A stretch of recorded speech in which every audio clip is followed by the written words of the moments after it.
word to wise. Grass only greener when it's fertilized. Gave them truth in these songs, they prefer to lies. Destiny beautiful, adrift in her purple lies. You can't see me, you Stevie. Wondering how I reach more evolutions than Evie and make it look easy. What is up, Earth's mightiest subscribers? It's Ernie, Blerd without fear. Welcome back to the channel. All right, today's video, we're going to be talking about Jed MacKay's Moon Knight series so far. And what I plan to do here is break down for you what has been up with Moon Knight since Jed MacKay's run began, why he is struggling with his mental health now more than ever, why Moon Knight has become even more connected to the vampires of the Marvel Comics universe, who is this new champion of Khonshu that Moon Knight has never heard of before, and last but most certainly not least, who is this new villain who has made it his life's mission to destroy Moon Knight once and for all. We're going to talk about all this and more right now, but first, if you want to see more awesome videos like this one, make sure you hit that subscribe button because I post multiple videos throughout the week, plus live stream every Saturday, so that way you don't miss anything. Also, we're trying to hit 75,000 subscribers before we reach the end of 2021, so if you haven't done so already, consider becoming one of Earth's mightiest subscribers. That said, let's talk about Jed MacKay and Alessandro Cappuccio's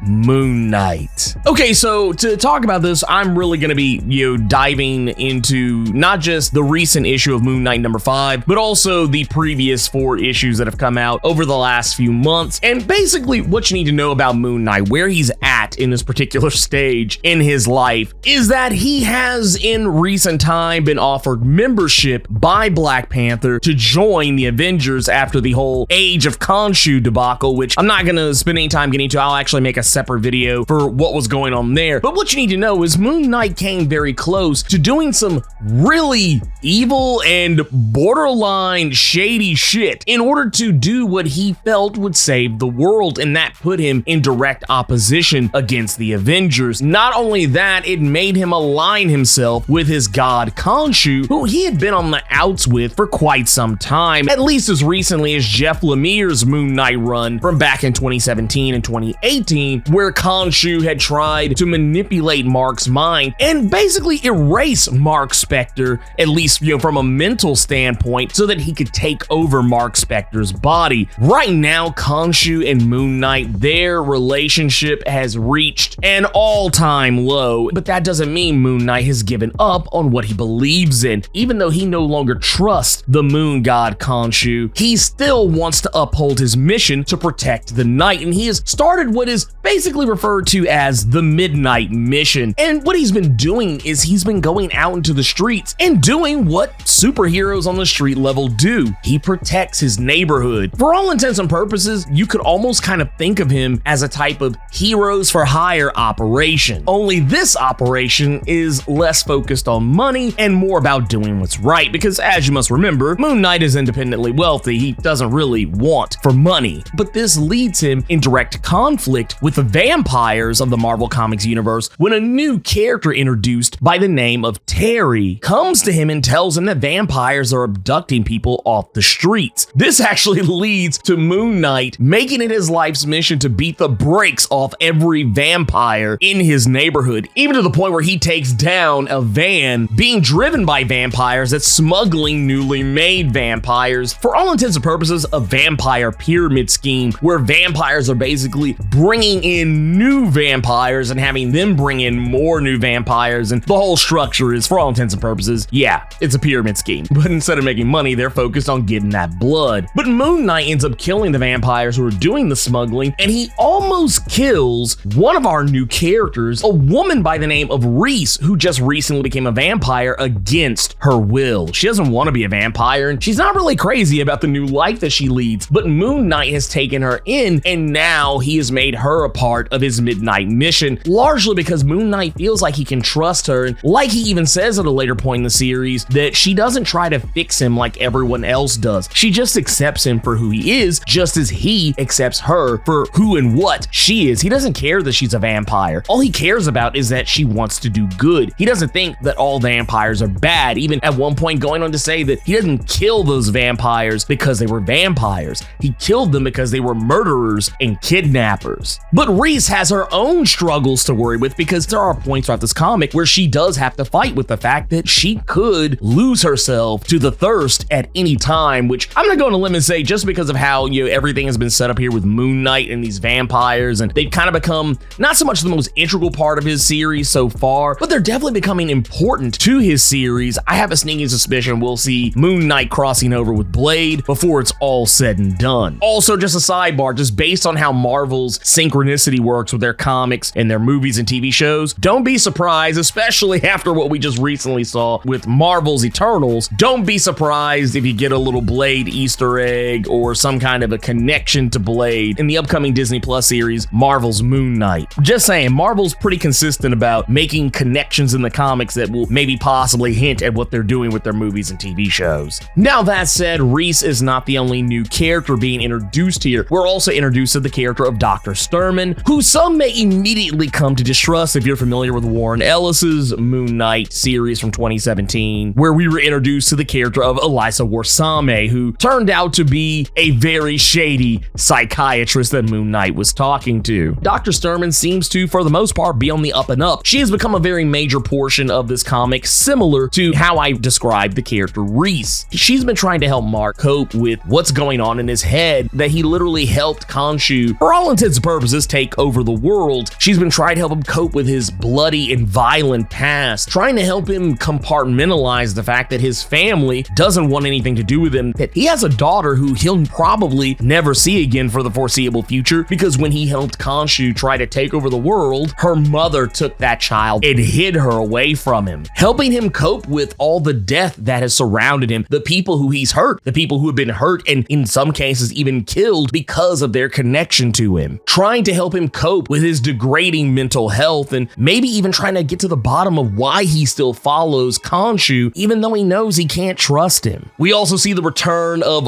West Coast Avenger Tigra, who Mark Spector used to be an item with during the 1994-95 period of West Coast Avengers. And even though they're no longer an item, they've both gone in completely different directions since the mid-90s when they were a thing, but Tigra is a familiar face that Moon Knight can open up to, and this is how we learn more about what's actually troubling Moon Knight, why we're no longer seeing the Stephen Grant or the Jake Lockley personas of Moon Knight, why when he's not being Moon Knight we only ever see Mr. Knight, why does he never take the mask off, something that comes up a lot during this series, and we do eventually learn that it's because he can't look himself in the face, that he doesn't want to see his face other than the fact that his face gets regularly jacked up, because Moon Knight is, for all intents and purposes, a regular guy out here fighting criminals and vampires and monsters in these streets. So he gets beat up pretty badly from time to time. But yeah, he keeps the mask on because he's done things he's not proud of. He's not proud of his violent past. He's not proud of the fact that he literally took on the entire Avengers, stole their powers, and tried to help Khonshu take over the world, and kind of, in a way, nearly did. He sacrificed his morals to try and save the world from the devil himself, and that meant that he had to become a devil himself to do it. Speaking of things Moon Knight has to face, he's also faced with two new antagonists. One that is technically more of a professional rival, and the other that's more of a straight-up villain. The rival being Dr. Bader, a doctor who just recently opened a clinic not too far from the Midnight Mission in Moon Knight's neighborhood, and he has also been out here fighting crime himself, not even wearing a costume sometimes. When we're first introduced to him, he's in street clothes and beating the brakes off a criminal who tried to rob his clinic. To make matters even better, he's very open about who and what he is. He openly admits to Moon Knight that he is from the cult of Khonshu, and that he is one of Khonshu's fists, something that Moon Knight doesn't understand because as far as he's always been aware, he has been the only fist of Khonshu. But as we later learn in this comic, that's actually not the case. Where Mark Spector is the right hand of Khonshu, Dr. Bader is the left hand of Khonshu, and it's his mission, his personal mission, as well as the will of Khonshu himself, to correct Moon Knight's errors, to stop Moon Knight from hanging out with these what he presumes are bad influences, hanging out with vampires and super criminals, doing what Dr. Bader presumes is lowering himself. Dr. Bader is a fist of Khonshu himself, and his persona is Hunter's Moon, the left hand of Khonshu. Hunter's Moon even has some abilities that Mark has never had. He has what is called the Chorus, which is for all intents and purposes the knowledge of all previous Moon Knights. He even knows all the fighting techniques and even has the fighting prowess of all previous Moon Knights, something that Mark Spector doesn't have. Now, while this does seem like this would give him a one-up on Moon Knight, which it technically kind of does, Moon Knight himself is an erratic fighter. He fights, as Dr. Bader would say, like an animal. We've even seen this referred to by characters like Taskmaster, who even openly admits that he would never try to mimic Moon Knight's style because Moon Knight fights so recklessly that it would regularly cause himself harm, as it does to Mark Spector. Mark Spector is the type of guy who, if he's fighting empty-handed against someone with a sword, he would risk being impaled by the sword just to take out the bad guy. If he was fighting someone with a gun, he would run at them head on because, yeah, he might get shot, but he's still gonna take a chance to take down the bad guy just the same. It's the whole reason why Moon Knight wears the color white as opposed to the color black, because he wants people to see him coming when he's running at them in the middle of the night. Hunter's Moon doesn't understand that about Mark Spector, but that's actually one of Mark Spector's strengths. His erratic fighting style makes him unpredictable, and in a straight up fight where there are rules and regulations, and of course a referee to oversee it all, I'm sure Hunter's Moon would get the one up on Moon Knight every single time. But in a straight up street fight where there are no rules and there is no one to dictate what's fair and what's not, I would put my money on Moon Knight every single time. Now that said, Moon Knight and Hunter's Moon, they have had their confrontation with one another, and while Moon Knight did best in this time, something tells me that the next time they meet, while there will still be some beef between them, something tells me that Mark is going to need Dr. Bader's help very soon because, as I said before, Hunter's Moon isn't the only problem that Moon Knight has to contend with. He also has to contend with the new villain,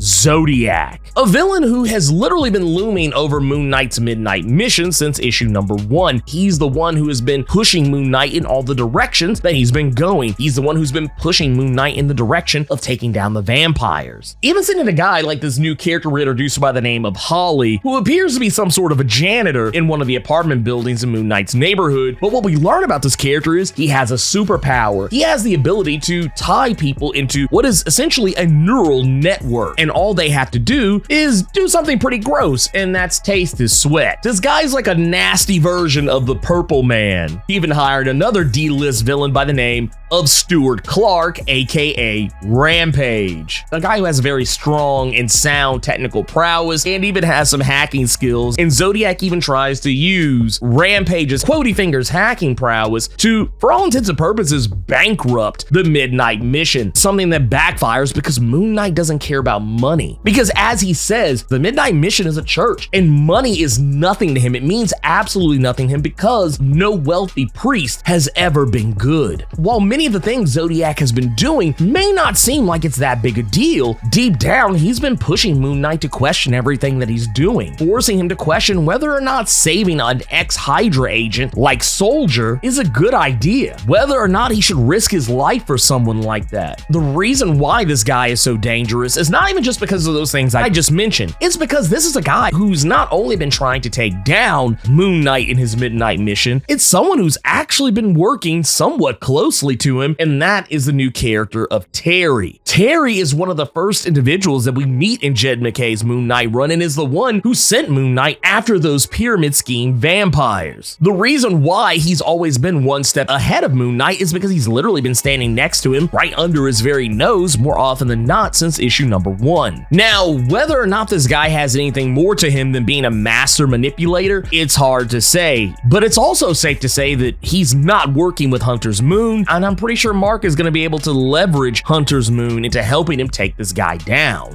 Or who knows, maybe Hunter's Moon might see this guy as the perfect way to correct Mark Spector's actions. This run has been incredibly great up to this point. Moon Knight is probably the best it's been in some time, and that's saying something considering that Jeff Lemire had a pretty awesome run with Moon Knight prior to Jed MacKay's turn. But that said, I like what they're doing here. I like what Jed MacKay is doing with this character and addressing his mental health, tackling the effect that the influence of a god like Khonshu would have on a mortal mind after so many years being in service to him, tackling the regret that Mark Spector feels over his previous actions and why he tries to hide himself from the rest of the world. More importantly, I like the new cast of characters that he's surrounding himself with. I think it's very interesting that Mark Spector, who won't give himself a second chance, is giving other people second chances, namely characters like Reese and Soldier, giving Reese an opportunity to prove herself and not judging her because she's a vampire, or even more importantly, giving a character like Soldier a chance, even risking his life to save a guy like Soldier who used to be, for all intents and purposes, the Marvel Comics equivalent of a Nazi, because he's giving Soldier an opportunity to prove that he's not the person today that he was before. It's interesting stuff to me. I'm always a big fan of second chances, like seeing characters get second chances and giving those same second chances, paying it forward to other people to give them an opportunity to be better, to become a better version of yourself than what you used to be. I don't know, it's something that I find very endearing. All that aside, I can't wait to see what is going to come out of this whole Zodiac reveal, how much further Jed MacKay is going to push the envelope on this one, and honestly, how far Moon Knight's going to have to fall before he finally allows himself to be redeemed. Anyways, if you enjoyed this video, Hulk smash that like button and make sure to share it all over the internet and with all your friends, so that way they'll know how you leveled up your comic book big brain in regards to the Marvel Comics superhero Moon Knight. On your way out, make sure to hit that subscribe button, because once again, we're trying to hit 75,000 subscribers before the end of the year. So if you haven't done so already, consider becoming one of Earth's